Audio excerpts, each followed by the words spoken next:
Mefibosete é um daqueles personagens bíblicos que poucos lembram com profundidade, embora sua trajetória tenha tudo para nos impactar. Ele era um homem marcado desde a infância por uma tragédia que o deixou com deficiência física permanente. Esquecido por muitos e deixado de lado pela sociedade, sua história parecia destinada ao anonimato. No entanto, o Eterno muda destinos e sua vida tomou um rumo inesperado. Em um giro providencial, Mefibosete foi honrado de maneira impensável, sendo acolhido no palácio real e passando a participar das refeições à mesa do rei Davi, como se fosse um dos filhos do próprio monarca. Essa transformação não foi apenas política ou social. Foi um reflexo da fidelidade de Davi a uma antiga aliança com Jonatas, pai de Mefibosete. Para muitos, ele se tornou um retrato vivo de alguém que saiu da rejeição para o reconhecimento, da miséria para a honra, da invisibilidade para o destaque no meio do povo de Israel. Mas há um detalhe essencial que quase ninguém menciona quando fala sobre essa narrativa. Existe uma continuação que geralmente é ignorada nas pregações, nos estudos e nas canções. E é exatamente aí que reside um dos pontos mais impactantes dessa história. Em um momento posterior, quando tudo parecia estar restaurado para Mefibosete, ele passou por uma nova fase de perda, traição e injustiça. Tudo aquilo que ele havia recuperado, ele viu escorrer pelas mãos mais uma vez. Por razões que envolvem disputas políticas e interesses pessoais, ele foi enganado, prejudicado e afastado dos bens que Davi havia lhe restituído. O que torna a história de Mefibosete tão poderosa não é apenas sua ascensão a um lugar de honra, mas a maneira como ele enfrentou os reveses posteriores. Ele é lembrado como exemplo não por causa de glórias humanas, mas por sua postura diante da adversidade e da perda. Se você deseja compreender essa narrativa por completo e entender o que ela tem a nos ensinar sobre lealdade, justiça divina e confiança, mesmo quando tudo desmorona, então permaneça neste vídeo até o fim. A partir de agora, vamos mergulhar no que as Escrituras realmente revelam sobre esse homem tão singular. Segundo o relato bíblico, Mefibosete era descendente direto da linhagem real, filho de Jonatas e neto do rei Saul. Vale destacar que Jonatas não era apenas um guerreiro ou um príncipe qualquer. Ele foi o amigo mais próximo e leal de Davi, um relacionamento tão profundo que a própria Torá nos mostra como exemplo de verdadeira aliança de alma. E Mefibosete, filho de Jonatas, pertencia a essa linhagem marcada tanto pela realeza quanto pela nobreza de caráter. Mas há um detalhe curioso. Ele tinha um tio que também se chamava Mefibosete. Isso mesmo, dois homens com o mesmo nome, pertencentes à mesma família e aparecendo no mesmo contexto histórico. O tio, outro filho de Saul, com uma concubina chamada Rispa, é citado em uma narrativa dolorosa. Esse Mefibosete e seu irmão Armone foram entregues por Davi aos gibeonitas para serem executados, como forma de reparar uma antiga injustiça cometida por Saul contra aquele povo. E há uma imagem que atravessa gerações, comovendo quem a lê. Rispa, mãe dos dois rapazes mortos, permaneceu meses ao lado dos corpos dos filhos, protegendo-os dos animais selvagens, em um ato de dor e honra materna que se tornou um símbolo de resistência e amor incondicional. Mefibosete, filho de Jonatas, o protagonista da nossa reflexão, foi poupado dessa execução justamente por causa da promessa sagrada que Davi havia feito a seu pai. Esse detalhe é crucial, pois mostra como alianças verdadeiras, feitas diante de Deus, têm peso eterno. Com dois personagens com o mesmo nome e ligações familiares tão próximas, é importante não confundirmos quem é quem nesse relato. Agora, algo interessante sobre o nome Mefibosete é o seu significado, ou melhor, os vários significados que ele pode carregar. A grafia original do nome é motivo de debates entre estudiosos, já que em diferentes traduções da Bíblia ele aparece como Merib-Baal ou Memf-Baal, e esse nome tem implicações espirituais significativas. Dependendo da forma como é escrito, ele pode significar desde aquele que se opõe a Baal até herói de Baal, ou mesmo o que luta contra a vergonha. Assim, o nome Mefibosete passou a ser interpretado como aquele que dissipa a vergonha ou boca da vergonha. Esse detalhe linguístico revela muito sobre a forma como os israelitas tratavam nomes com significados teológicos. E mesmo com essa conotação nada agradável, é irônico e ao mesmo tempo revelador que justamente um homem com esse nome tenha se tornado símbolo de restauração e misericórdia. A trajetória de Mefibosete é marcada por tragédias profundas. Ele nasceu em uma posição de honra, como príncipe de Israel, herdeiro de uma das famílias mais influentes do povo de Deus. Mas tudo desabou quando ele ainda era uma criança. Com apenas 5 anos, sua vida sofreu uma reviravolta brutal. Seu avô Saul, o primeiro rei de Israel, foi derrotado em combate contra os filisteus, assim como seu pai Jonatas e outros parentes próximos. Quando a ama que cuidava de Mefibosete recebeu a notícia da queda da dinastia, o pânico se instalou.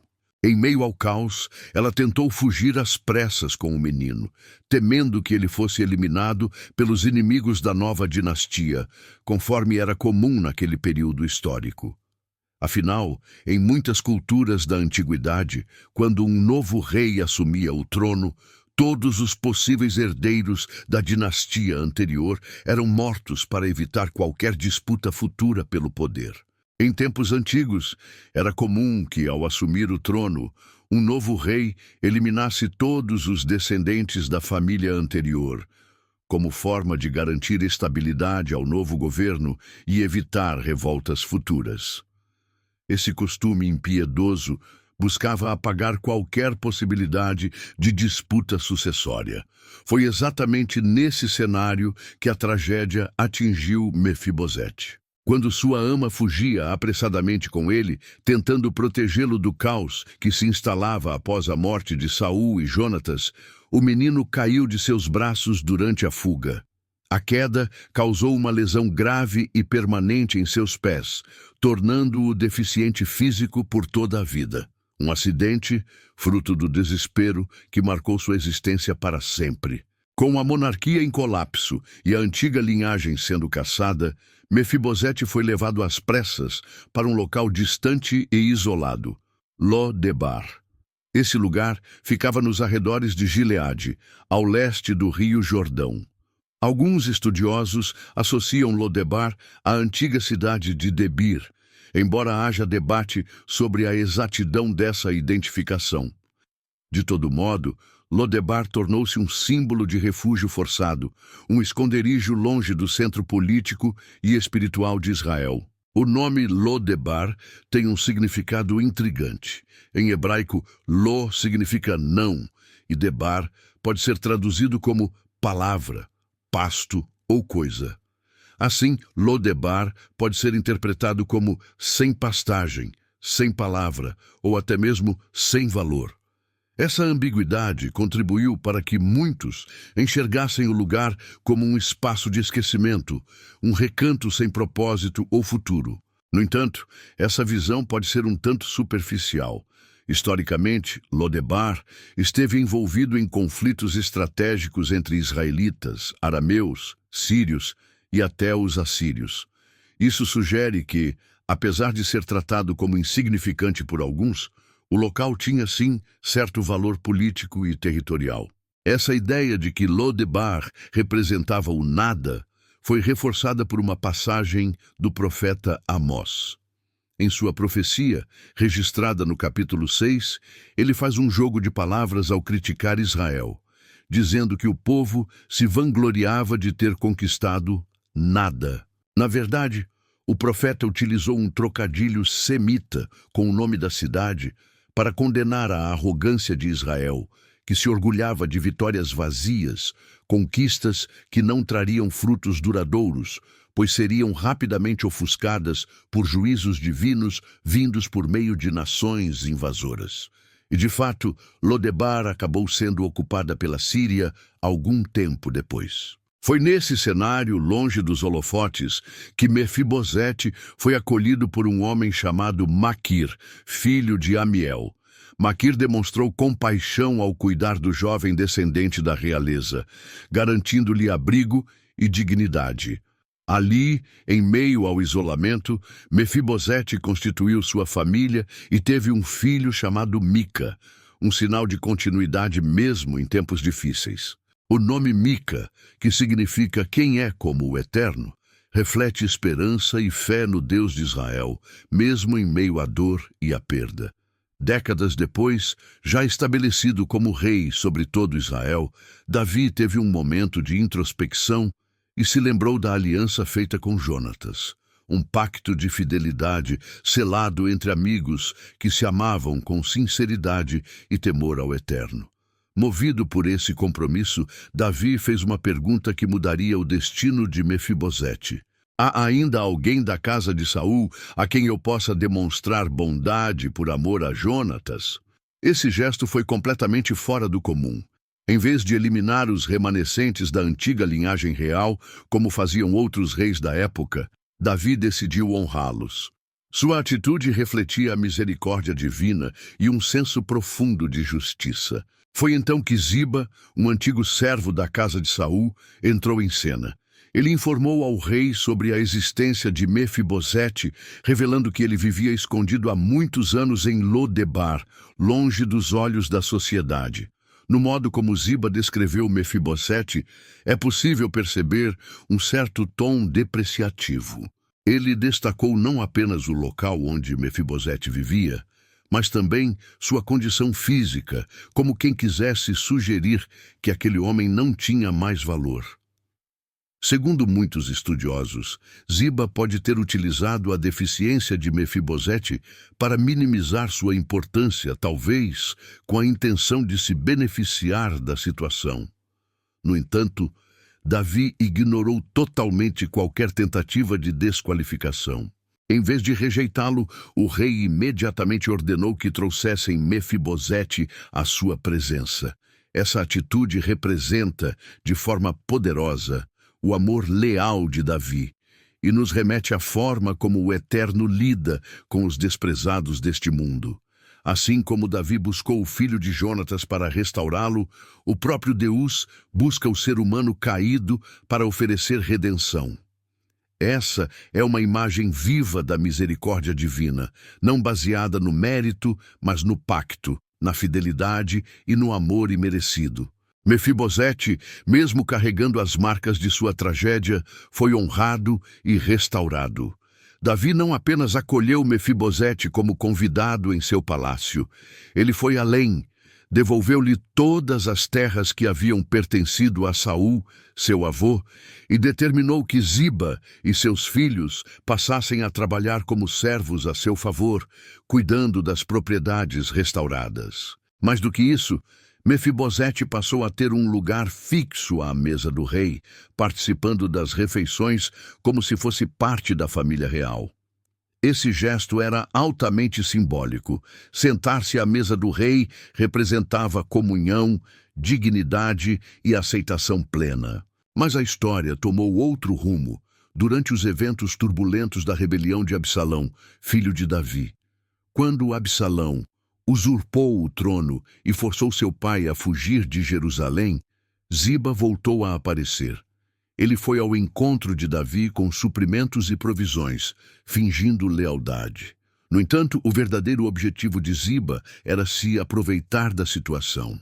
Ele acusou Mefibosete de traição, dizendo que o descendente de Saul havia permanecido na capital por ambição, esperando que o caos devolvesse a ele o trono de seus antepassados.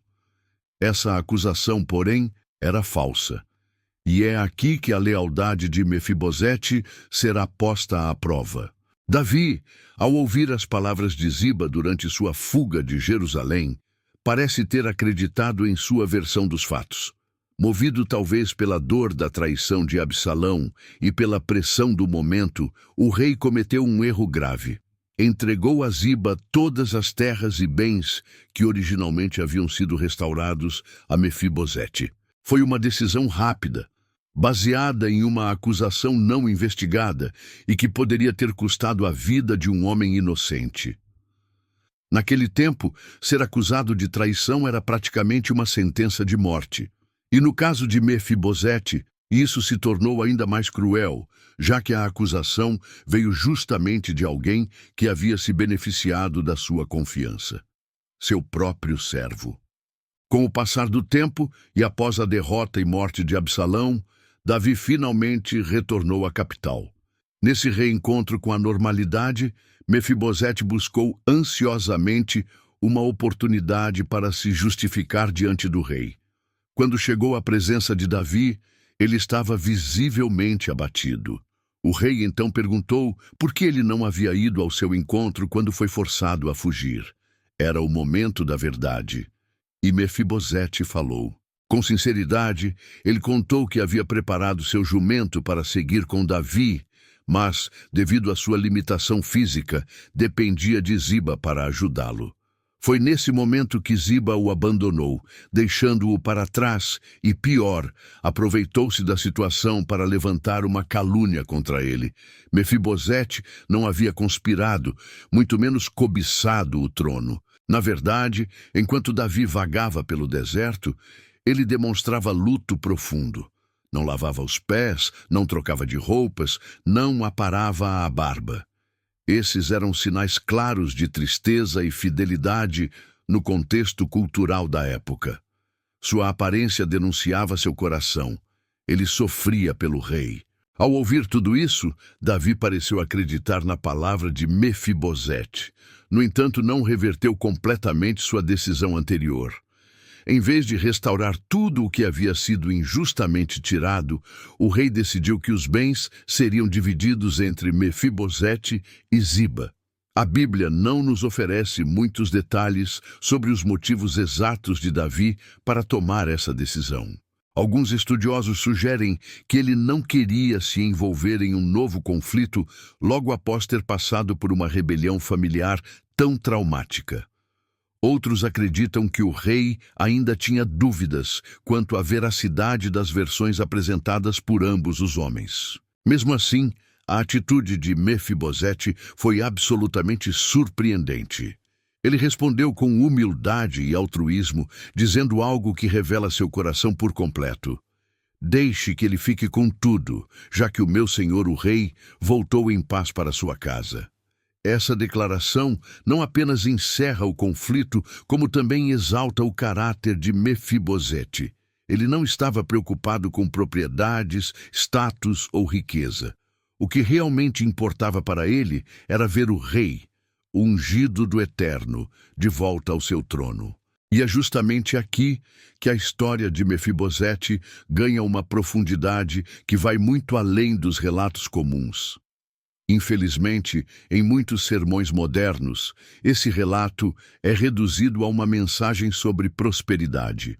A ênfase é colocada no fato de que o homem aleijado foi tirado do anonimato e recebeu uma herança real. É fácil falar sobre o banquete à mesa do rei. É mais confortável destacar o milagre da restauração do que a dor da injustiça. Mas poucos têm coragem de ensinar sobre o outro lado dessa história. O homem injustiçado, que mesmo sendo fiel foi traído. O herdeiro legítimo que viu seus bens serem entregues ao seu inimigo. O servo leal, que apesar de toda dor e perda, escolheu o caminho da honra e da submissão. Mefibosete poderia ter lutado por seus direitos, poderia ter se revoltado com Davi, poderia ter desejado vingança, mas não fez nada disso. Ele permaneceu firme em sua integridade. Sua maior riqueza não era a herança de Saul, nem a terra, nem os servos, nem o conforto da corte. Sua maior alegria era saber que o rei estava bem. Ele entendeu que a verdadeira prosperidade é estar em paz com o propósito de Deus, mesmo que isso custe tudo o que se tem. Mefibosete nos ensina que fidelidade verdadeira é aquela que não depende de recompensas. Ele fixou os olhos no que é eterno, não no que é passageiro. Ele sabia que não fazia sentido ocupar um lugar na mesa real se o rei não estivesse lá. Seu coração não estava nos bens materiais, mas na presença do ungido do Senhor. E agora eu quero saber de você. Você já conhecia toda essa história de Mefibosete? Escreve aqui nos comentários o que mais te tocou nessa narrativa. E olha só, eu vou deixar um vídeo aqui sobre a história de Jonatas, o pai de Mefibosete, um homem que também teve uma fé impressionante e fez um pacto que mudou destinos. Se você quer continuar crescendo no conhecimento das Escrituras e sendo edificado com conteúdos bíblicos sólidos, se inscreve aqui no canal, curta esse vídeo e compartilhe com mais pessoas para que a palavra do Eterno chegue a muitos corações. Shalom e até o próximo vídeo.